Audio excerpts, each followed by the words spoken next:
Hello दोस्तों, आपको चीज़ें लेना ज़्यादा पसंद है कि आपको चीज़ें देना ज़्यादा पसंद है? आप सोचेंगे कि ये मैं कैसे सवाल पूछ रहा हूँ। ऑब्वियसली चीज़ों को लेने में मज़ा आएगा। अगर आपको कोई पैसा दे तो आप लेंगे ही ना। आपको पैसा देने में ज़्यादा मज़ा आएगा कि पैसा लेने में ज़्यादा मज़ा आएगा? लेकिन एक्चुअल में स्टोरी कुछ और ही होती है। तो चलिए एक कहानी से आपको एक चीज़ को क्लियर करते हैं कि क्या लेना ज़्यादा अच्छा लगता है, अंदर से खुशी मिलती है, कि देने से आपको अंदर से खुशी मिलती है। तो क्या होता है कि एक बार एक लड़का अपने पिताजी के साथ बाहर टहलने जाता है, बाहर घूमने जाता है। तो घूमते घूमते देखता है रास्ते में कि एक मजदूर का बहुत बड़ा झुंड होता है। वहाँ पे सब मजदूर लोग काम करते हैं, कंस्ट्रक्शन साइट में काम करते हैं। वहाँ पर देखा कि थोड़े से दूर में उन लोग अपना जूता पास में रख देते हैं, ठीक है ना। जूता रखने के बाद फिर वो अपना काम करना स्टार्ट कर देते हैं। तो फिर देखे, दूर से वो देख रहा था बच्चा, फिर देखा कि वो तो काम कर रहे हैं। तो अपने पिताजी से पूछा कि पापा क्या मैं उनका जूता कहीं छिपा कर रख दूँ? वो आकर खोजेंगे, उन्हें नहीं मिलेगा तो कितना मज़ा आएगा। तो उनके पापा बहुत सीरियस हो गए, उनको डांटे, ये क्या कह रहे हो तुम इस तरह की बात कर रहे हो? मैंने तुम्हें ये संस्कार दिए मैंने तुम्हें? तो फिर वो बोला कि अच्छा ठीक है, मैं ये नहीं करूँगा। हो सकता है कि उनको दुख पहुँचेगा तो ये अच्छा नहीं लगेगा। तो मैं एक काम करता हूँ, क्यों ना मैं इनके जूतों के अंदर कुछ रख देता हूँ जिनसे उनको खुशी मिले।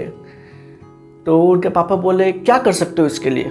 क्या तुम्हारे दिमाग में कोई आइडिया है क्या? तो बोला कि हाँ, मेरे दिमाग में एक आइडिया तो है, आप बताओ तो मैं वो करूँ काम को। फिर उनके पापा मान गए, ठीक है, अगर वो अच्छा हुआ तो ही मैं अलाउ करूँगा, वरना मैं नहीं अलाउ करूँगा। अगर कुछ उल्टा सीधा हुआ तो मैं तेज चाटा मारूंगा कि तुम यहीं पर ही सो जाओगे। बोला कि नहीं पापा जी, नहीं, मैं ऐसा नहीं कुछ करूँगा कि इससे आपको कोई तकलीफ हो। फिर उसने क्या किया, उसके पॉकेट में 10-10 के 5 कॉइन्स थे, ठीक है। तो उसने क्या किया, जूते में पेयर होता है ना, 2 जूते का पेयर होता है। तो उसने क्या किया, पहले वाले जूते में 5 कॉइन्स रख दिए और दूसरे वाले जूते में 5 कॉइन रख दिए। फिर दोनों पिताजी और बेटे दोनों कहीं छिप करके चुपके से देख रहे थे कि कैसा फील होता है जब मजदूर को वो कॉइन्स मिलते हैं जूते में। तो थोड़ी देर वेट करने के बाद वो जो मजदूर था जल्दी जल्दी काम ख़त्म करके वापस आ रहा था अपने घर की ओर जाने के लिए। तो जैसे जूता पहनने गया और पहना, उसको फील हुआ कि कुछ है पैर में, शायद मैं कुछ फील कर पा रहा हूँ, कुछ तो है। फिर जूता जब उठा करके देखा, तब देखा अरे इसमें इतने सारे कॉइन्स, 5 कॉइन है इसमें। 10-10 के 5 कॉइन, समझ रहे, 50 रुपये। एक मजदूर के लिए 50 रुपये कितनी बड़ी रकम होती है। तो वो बहुत खुश हुआ अंदर से, और वो भगवान को शुक्रगुजार कर रहा था कि थैंक यू गॉड, मुझे 50 रुपये मिल गए आज ज़रूर मैंने कुछ अच्छा काम किया होगा लाइफ में। तो बहुत खुश हो गया था। फिर वो दूसरा जूता देखा, अरे वो फिर शॉक हो गया। दूसरे जूते में भी 5-10 के कॉइन थे। तो 50 रुपये एक जूते में, अब 50 रुपये दूसरे जूते में, टोटल 100 रुपये थे। 100 रुपये मिल गए थे उसको। वो लिटरली रोने लगा था। उसने कभी इतने सारे 100 रुपये एक साथ, इतना जल्दी उसने एक्सपेक्ट नहीं किया था कि ऐसा कुछ हो जाएगा। फिर रोने लगा और भगवान को बोलने लगा कि थैंक यू गॉड, मेरे घर में मेरी बीवी की तबीयत बहुत ख़राब थी, आपने मेरी हेल्प कर दी और इन पैसों से मैं अपनी बीवी का इलाज कर पाऊँगा। और ऐसा बोल करके वो रोने लगा। फिर ये बात सुन करके वो बेटा और उनके पिताजी दोनों बहुत इमोशनल हो गए थे, और वो उनके आंखों से भी आंसू आने लगे थे। तो वो फील कर पाए कि हाँ, मैंने किसी की आज हेल्प की, वो कितना खुश हुआ। तो ये देख करके वो दोनों बहुत ही अच्छा फील किए, और उनको हेल्प करने में जो मज़ा आया, वो चीज़ लेने में, उनको परेशान करने में वो मज़ा नहीं आता। फिर उनके पापा जी उनसे पूछे कि कौन सा काम करने में तुमको ज़्यादा मज़ा आया, पहला वाला कि दूसरा वाला? पहले वाले में क्या कर रहा था?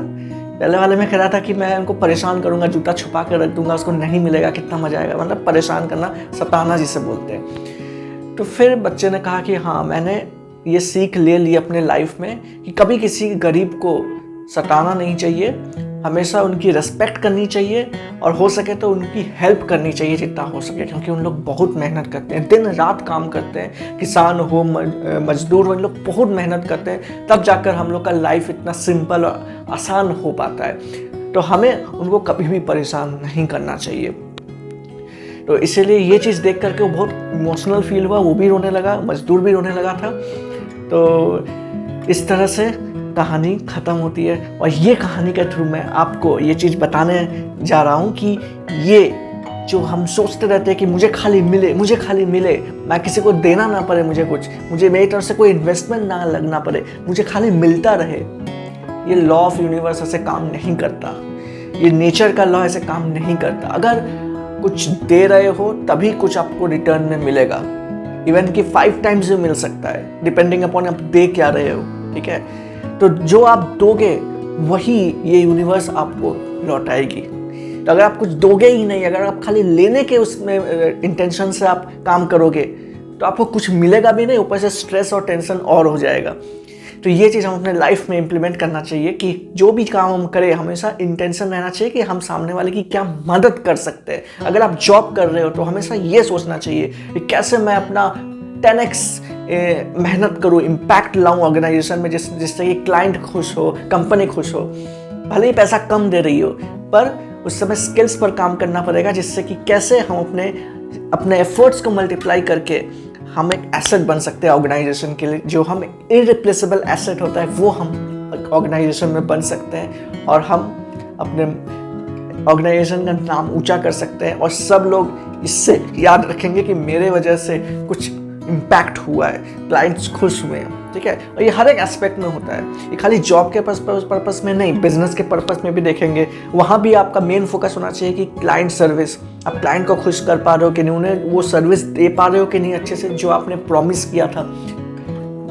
एक्चुअली जो आज के ज़माने में होता है ना कि 70% भी प्रॉमिस जो करते हैं वो डिलीवर नहीं कर पाते, उसके वजह से बहुत क्लैशेस होते हैं बिजनेस क्लाइंट्स और जो सर्विस प्रोवाइडर्स के बीच में। तो ऐसा नहीं करना चाहिए, 10x रिजल्ट देना चाहिए, पर फोकस ये होना चाहिए कि जितना आपने प्रॉमिस किया पहले आप उतना दो।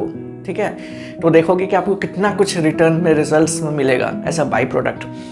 और रिलेशनशिप में भी यही है, जो रिलेशनशिप किसी भी तरह का हो सकता है, हस्बैंड वाइफ का रिलेशन, माँ बहन का रिलेशन, कैसा भी करके जो रिलेशन होता है, तो वो रिलेशनशिप में भी अपना वैल्यू 100x दो, without expecting anything much in return. आप वो प्यार दो, वो फीलिंग्स दो, इमोशंस दो, इसके वजह से आपका लाइफ अच्छा हो पाए, वो रिलेशन अच्छा और मजबूत बन पाए। फिर देखिएगा आपको रिटर्न में कितना प्यार और कितनी इज्जत मिलेगी। ठीक है, तो आई होप ये वीडियो आपको पसंद आया होगा। अगर पसंद आया होगा तो please like, share and subscribe, इससे मुझे अच्छा फील होगा। टिल देन मिलते हैं आपसे एक अगले वीडियो में एक अगले इंस्पिरेशनल स्टोरी के साथ। Till then keep learning, keep enjoying and enjoy the realm of this life and love your work. That is the most important.